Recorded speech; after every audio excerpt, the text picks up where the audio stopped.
जय श्री गणेश। नमस्कार, मैं आचार्य संजय द्विवेदी।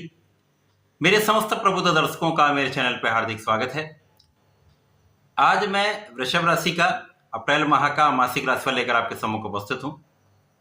अप्रैल माह में जो ग्रहों की स्थितियां हैं तथा जो ग्रहों के परिवर्तन हैं वो इस माह में वृषभ राशि के जातकों को किस प्रकार का लाभ देने वाले हैं, किस प्रकार से कौन सा भाव प्रबल होने वाला है, कैसी स्थितियां बन रही जो आपके लिए एक लाभदायक स्थिति बना रही हैं, कहां पर समस्या आ सकती है, उसका क्या निराकरण है, संपूर्ण विश्लेषण मैं पूर्ण तरीके के साथ करने जा रहा हूं। प्रिय दर्शकों, ये राशिफल आपके चंद्र राशि पर आधारित है, अर्थात आपकी जन्म कुंडली में यदि 2 नंबर में चंद्रमा है तो आपकी वृषभ राशि। वृषभ राशि के लिए जो 1 अप्रैल को ग्रहों की स्थितियां वो इस प्रकार हैं।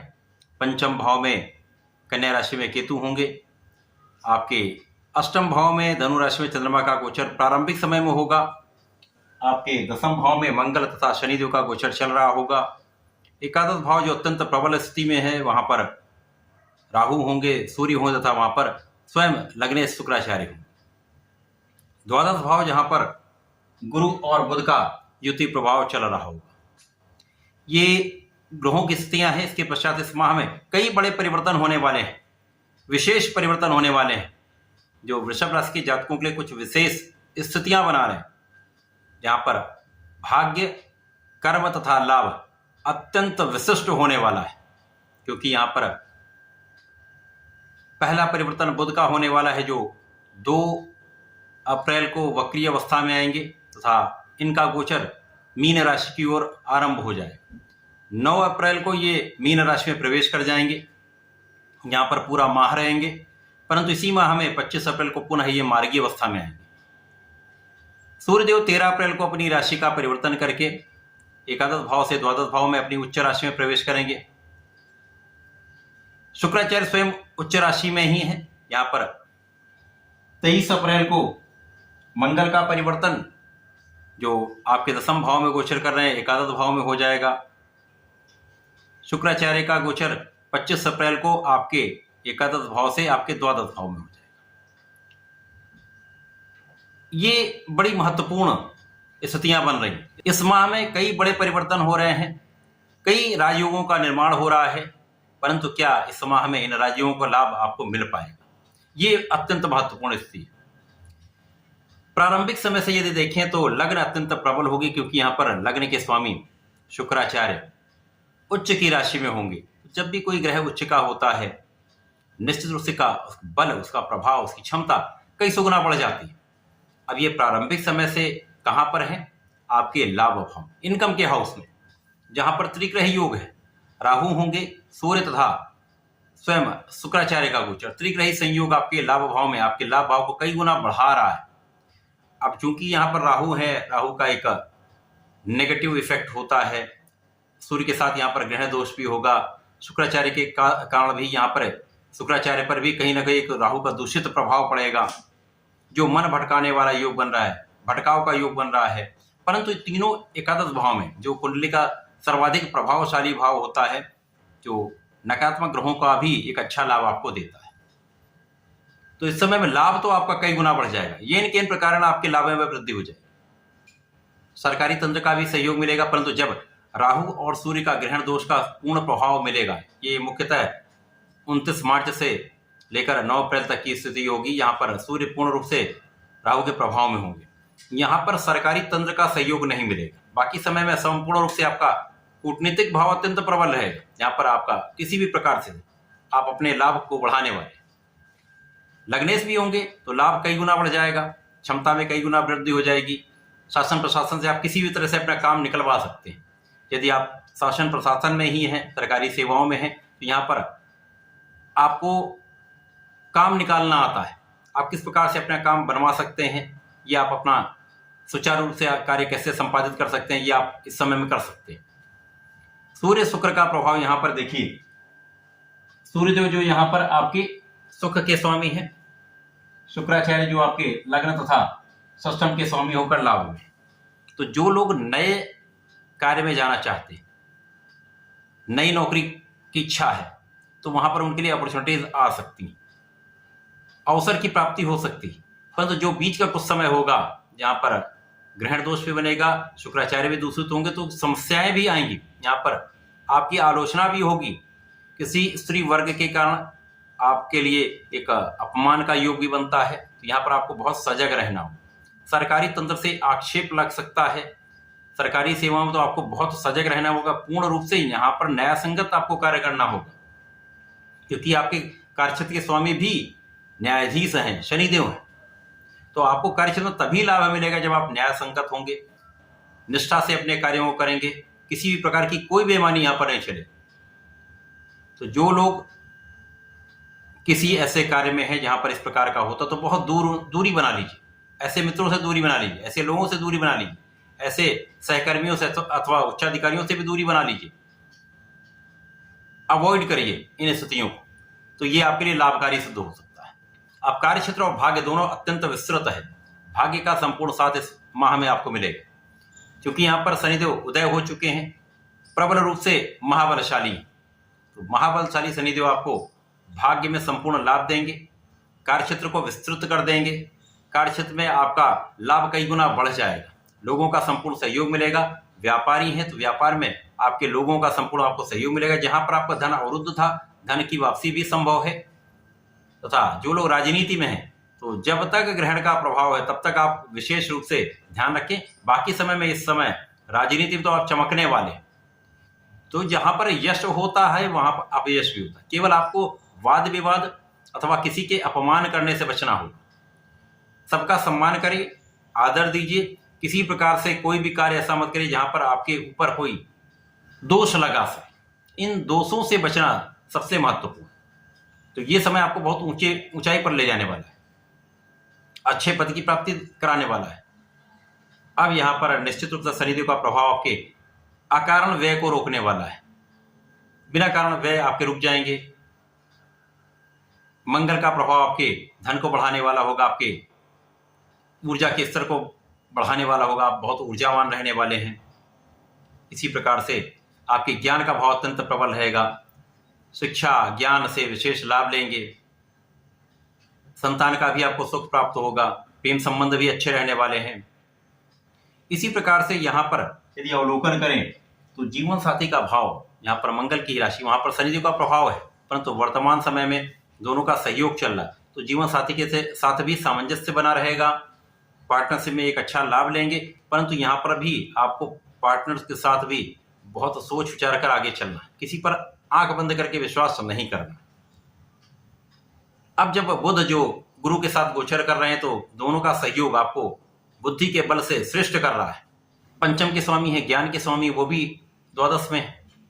जो गुरुदेव बृहस्पति हैं, यहाँ पर आपके लाभ के स्वामी होकर द्वादश में है, साथ ही साथ अष्टम के स्वामी। तो यहाँ पर कुछ चीजें बहुत अच्छी हैं। जैसे यहाँ पर एक विपरीत राजयोग है जो आपके अध्यात्म को बढ़ाने वाला है, अध्यात्म में वृद्धि करके अध्यात्म से विशेष लाभ देने वाला है।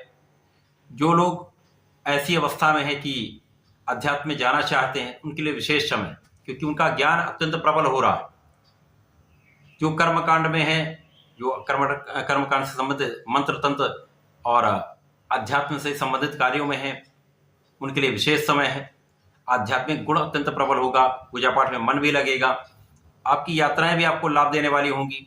अब चूंकि यहाँ पर बुद्धि का बल भी अच्छा है, यहाँ पर वाणी भी बहुत कंट्रोल में होगी, परंतु सीधे बोलने से बचना हो। वाणी अच्छी होने से ऐसा कुछ नहीं है, कोई समस्या नहीं होती, परंतु जब आप डायरेक्टली किसी को बोलते हैं तो वहां पर कुछ समस्या आ सकती है। अब जब बुध यहाँ पर 2 अप्रैल को वक्री अवस्था में आएंगे, पुनः मीन राशि में प्रवेश कर जाएंगे, तो यहाँ पर जो बुध का नकारात्मक प्रभाव है वो कम हो जाएगा, क्योंकि द्वादश भाव में समस्त ग्रहों का बल कम हो जाता है। तो ज्ञान के भाव में वृद्धि हो जाएगी, ज्ञान आपका प्रबल हो जाएगा, क्योंकि ज्ञान के स्वामी ही बुध है। और जब ये एकादश भाव में आ जाएंगे तो यहाँ पर सूर्य, बुध, शुक्र और राहु का संयोग बने, चतुर्ग्रही संयोग बन जाएगा आपके लाभ भाव। लाभ आपका अचानक बहुत बढ़ जाएगा। शिक्षा से भी आप लाभ मिलेंगे, आपको लाभ मिलेंगे, संतान से भी आपको लाभ मिलेंगे, तथा आपके ज्ञान के बल पर, आपके वाणी के बल पर, आपके कैलकुलेशन के बल पर आप श्रेष्ठ लाभ लेने वाले। चाहे वो नौकरी का क्षेत्र हो, व्यवसाय का क्षेत्र हो, इंडस्ट्री हो या आपका प्रोफेशन हो, वहां पर सब क्षेत्र में आप अच्छा लाभ लेंगे। परंतु यहाँ पर जब बुध और राहु के बीच में अंशों का अंतर कम होगा तो पुनः जड़ दोष भी बनेगा। तो थोड़ा सजग रहना होगा। वाणी के कारण विवाद की स्थिति बनती है। जब तक सूर्य और शुक्र यहाँ पर है तब तक बहुत कंट्रोल है। जब इन दोनों का परिवर्तन हो जाएगा तब वहां पर स्थिति कुछ समस्या कर सकती है। जब यहां पर सूर्य का परिवर्तन होगा, सूर्य द्वादश भाव में जाएंगे, गुरु के साथ में होंगे। अब दोनों मित्रों का सहयोग आपके द्वादश भाव में बनेगा। सूर्य अपनी उच्च राशि में होंगे। जब भी कोई ग्रह अपनी उच्च राशि में होगा तो उसका सर्वश्रेष्ठ लाभ आपको मिलता है। परंतु यहां पर द्वादश भाव है, परंतु सूर्य को कोई त्रिक दोष नहीं लगता है। अब यहां पर निश्चित रूप से आपका विदेश का भ्रमण आपके लिए लाभकारी सिद्ध होगा। विदेशी सेवाओं में जो लोग हैं उनके लिए सबसे अच्छा समय, उनकी पद वृद्धि है, क्षेत्र में वृद्धि है, लाभ में वृद्धि है। अब क्योंकि यहां पर जो सुख के स्वामी भी सूर्यदेव हैं, तो सुखों के उपभोग में, सुखों के अर्जन में, क्रय करने में आप कुछ धन व्यय कर सकते हैं। तो सुखों को बढ़ाने वाले हैं आप। परंतु यहां पर आंखों का विशेष ध्यान रखिए। कोई बड़ी समस्या नहीं, परंतु कुछ एलर्जी अथवा आंखों में कष्ट की समस्या हो सकती है। ध्यान रखेंगे तो लाभ मिलेगा। किसी भी प्रकार का कोई शत्रु आपका बाल भी बांका नहीं कर सकता है। कानूनी समस्या में सर्वश्रेष्ठ आपको लाभ मिलने वाला है। जो आपके केसेस लिटिगेट थे उनमें रिजल्ट आ जाएगा, आपको लाभ मिलेगा, समस्या सॉल्व हो जाएंगी। जब यहां पर मंगल जो दसम भाव में है, मंगल जब यहां से परिवर्तन करेंगे और मीन राशि में जाएंगे तो यहां पर पुनः चतुर्ग्रही योग बनेगा। भले ये 2 दिन के लिए बन रहा है क्योंकि 25 को शुक्राचार्य का परिवर्तन हो जाएगा, परंतु यहाँ चतुर्ग्रही योग बनेगा जहां पर राहु, शुक्र, मंगल और बुध होंगे। यहां पर मंगल शुक्र का जो योग है वो आपको भटकाने वाला है, क्योंकि यहाँ पर राहु का नकारात्मक प्रभाव मिलेगा। तो यहाँ पर प्रेम संबंध के क्षेत्र में तो बिल्कुल आपको रिस्क नहीं लेना किसी प्रकार से। ये आपके लिए हमेशा ही इस स्थिति में नकारात्मक प्रभाव देने वाला हो। धोखे की संभावना होती है अथवा गलत निर्णय से आपको कष्ट हो सकता है। पढ़ाई में जो विद्यार्थीगण हैं उनका मन कम लग सकता है, मन कल्पनाशीलता में जा सकता है। अनावश्यक कार्यों में आपका मन लगेगा लेकिन पढ़ाई में मन नहीं लगेगा। तो यहाँ पर बहुत सोच समझकर ध्यान देना होगा। आपको आत्मबल को अपने प्रबल करना होगा, कॉन्फिडेंस को बढ़ाना होगा, मन को एकाग्र करना होगा, कंसंट्रेट करके आपको पढ़ाई करनी। पढ़ाई तो करनी है क्योंकि नया सेशन स्टार्ट होने वाला है, तो आपको तो पढ़ाई करनी है, तो मन को एकाग्र करना होगा। जब यहाँ पर शुक्राचार्य का परिवर्तन आपके द्वादश भाव में हो जाएगा तो शुक्राचार्य द्वादश में एक अच्छा फल देते हैं। अब चूंकि मंगल जो सप्तम के स्वामी होकर अब ये एकादश भाव में आ चुके हैं, तो अकेले शनिदेव का प्रभाव आपके जीवन साथी के भाव को कहीं ना कहीं यहाँ पर समस्याग्रस्त कर रहा है। सामंजस्य में कमी हो सकती है, मतभेद हो सकते हैं, कुछ विवाद की संभावना होती है। अब जब शुक्राचार्य द्वादश भाव में जाएंगे तो यहां से इसका प्रभाव जीवन साथी के साथ सामंजस्य बढ़ा देगा, तो बहुत सारी समस्याएं नहीं हो पाई, कहीं ना कहीं बैलेंसिंग स्टेज आ जाएगी। तो थोड़ा सा विचार करके धैर्य रखकर आपस में सामंजस्य बनाकर चलेंगे तो यहाँ पर जीवन साथी के साथ भी समय ठीक रहने वाला है। द्वादश भाव में गुरु, सूर्य और शुक्राचार्य, त्रिग्रही योग का निर्माण द्वादश भाव में। शुक्राचार्य का बल भी क्षीण होगा, गुरु का तो वैसे भी क्षीण हो रहा, परंतु गुरु का तो यहाँ पर एक विशेष योग आपको लाभ दे रहा है, आपकी रक्षा कर रहा है, समस्याओं से बचा रहा है। सूर्य को कोई त्रिक दोष नहीं लगता, परंतु यहाँ पर आपके भोग विलास में वृद्धि का योग बनता है। जब तक सूर्य देव है यहाँ पर तब तक कोई बड़ी समस्या नहीं होने वाली है, परंतु शुक्राचार्य का प्रभाव भोग विलास की वृद्धि कर देता है, क्योंकि आपका धन बढ़ेगा, ऐश्वर्य बढ़ेगा, तो यहाँ पर अनावश्यक रूप से धन का भी व्यय होता है। भोग विलास में वृद्धि के कारण समस्याएं भी हो सकती हैं, वाद विवाद भी बढ़ सकता है। तो यहाँ पर बहुत सावधान रहना, क्योंकि शुक्राचार्य की राशि ऐश्वर्य, वैभव, आकर्षण की राशि, प्रेम संबंध की राशि, तो इस कारण से ही विवाद होते हैं। जब पुनः बुध जो है मार्गी होंगे तो इनका गमन पुनः मेष राशि की ओर हो जाएगा, तो ये बलवान स्थिति में आएंगे। जब बलवान स्थिति में आएंगे तो आपका ज्ञान प्रबल हो जाएगा, प्रज्ञा प्रबल हो जाएगी, बुद्धि का बल श्रेष्ठ फल देगा। तो ये समय पूरा जो अप्रैल माह है वृषभ राशि के लिए मिला जुलाकर एक अच्छा प्रभाव देने वाला माह है। इस माह में कुछ राजयोगों का अच्छा लाभ आप लेने वाले हैं, क्योंकि यहाँ पर शनिदेव का संपूर्ण प्रभाव पूरे माह में आपको मिलने वाला है। जहां पर भाग्य संपूर्ण रूप से साथ में होगा। कर्म क्षेत्र अत्यंत विस्तृत रहेगा, कर्म क्षेत्र में किसी प्रकार की कोई बड़ी समस्या नहीं, इसी प्रकार से आपका लाभ भी अच्छा रहेगा। तो ये तीनों भाव श्रेष्ठ आपको लाभ देने वाले। वृषभ राशि के जातकों को नियमित रूप से भगवान सूर्यदेव को जल देना चाहिए। वर्तमान समय में भगवान भोलेनाथ पर जलार्चन करें। प्रत्येक शुक्रवार को पंचामृत से अभिषेक कर लें। ये श्रेष्ठ लाभ देने वाला उपाय है। छोटा सा उपाय है परंतु बहुत अच्छा लाभ देता है। तो ऐसा करके समय का लाभ लें। धन्यवाद, नमस्कार।